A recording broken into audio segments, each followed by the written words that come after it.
నమస్కారం. జస్ట్ ఇప్పుడే మన న్యూస్ ఛానల్లో చిన్న కామెడీ క్లిప్ చూసేసి వచ్చిన. అది ఎవరిదే కాదు, మన ముఖ్యమంత్రి రేవంత్ రెడ్డి గారిది. సరే, జూబ్లీహిల్స్ ఎన్నికల ప్రచారంలో ఈరోజు మన పాల్గొనడం జరిగింది ముఖ్యమంత్రి వర్యులు. అయితే మీటింగ్ అంతా మంచిగానే జరిగింది. బీజేపీని, మోడీని, కేసీఆర్ని, కేటీఆర్ని రాజకీయంగా ఓకే ఏమైనా విమర్శలు చేసిండు, సంతోషం. వాళ్ళు ఏమైనా చేసుకోండి. అయితే మీటింగ్ అంతా అయిపోయే మూమెంట్లో లాస్ట్ మూమెంట్లో ఒక 5 minutes ఆ మూమెంట్లో ఒక మాట కింది నుంచి వన్ ఆఫ్ ది మెంబర్ ఎవరు ముస్లిం అతను అనుకుంటా, కబ్రస్తాన్ అని అంటే ముఖ్యమంత్రి వర్యులు ఇన్న తర్వాత చూసి కబ్రస్తాన్ గురించి ఒక టైం పీరియడ్ కూడా ఇచ్చింది. December 30 వరకు కూడా నేను కబ్రస్తాన్ గురించి నేను ఫైనల్ చేసేస్తాను అన్నట్టు ఒక టైం పీరియడ్ కూడా చెప్పిండు. అంటే ముస్లిం సోదరులకు మీరు కబ్రస్థాన్ స్థలం ఇవ్వడం మేము అడ్డుకోవటలేము, సంతోషకరమే, తప్పేం కాదు ఇవ్వడం.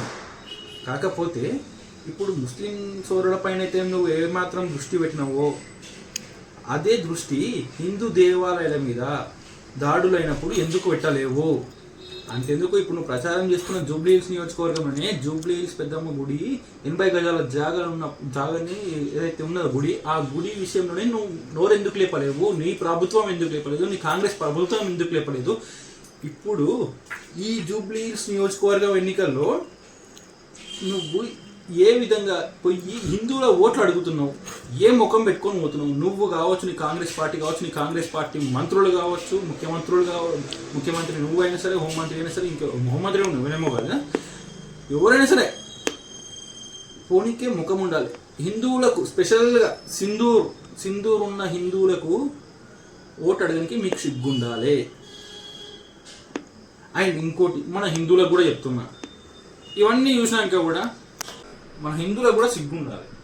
ఇట్లా అంటున్నాను ఏమనుకోకండి, బాధతో అంటున్నా, బాధ్యతతో అంటున్నా. అంటే మన హిందూ ధర్మం గురించి ఆలోచించి అదొక బాధ్యతతో అంటున్నా తప్ప ఇంకో ఉద్దేశంతో కాదు. కాంగ్రెస్కి కారికి ఓటేసే ముందు పక్కా ఆలోచించండి.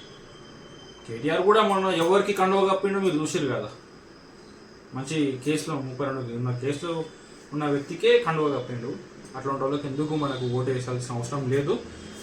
ఇక్కడ కబ్రస్థాన్ విషయం మన టాపిక్ కాదు. సంతోషం ఇవని ఎవరికి ఇచ్చిన సంతోషమే, అట్లనే మనం కూడా దృష్టి పెట్టుకోవాలని నాది ఒక పాయింట్ అంతే. అలాగే మోడీని అంటున్నాడు, అంటే మోడీ అంటున్నాడు రేవంత్ రెడ్డి.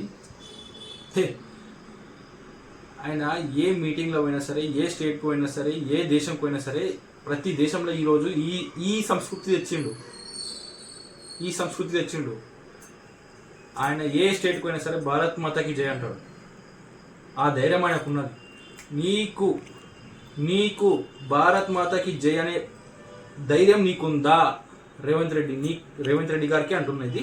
అట్లనే కాంగ్రెస్ ప్రతి ఒక్క ఎమ్మెల్యేకి, ప్రతి ఒక్క మంత్రికి కూడా అడుగుతున్నా, భారత్ మాతాకి జై అనే ధైర్యం మీకుందా?